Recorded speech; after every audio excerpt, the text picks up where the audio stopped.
Pero oras na marating mo ang tuktok, maiisip mo, hindi sa'yo umiikot ang mundo.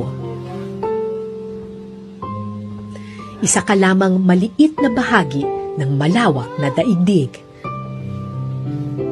Nilikha ng Panginoon, pinatatag ng maraming pagkakataon. At tulad ng anumang pagsubok sa buhay,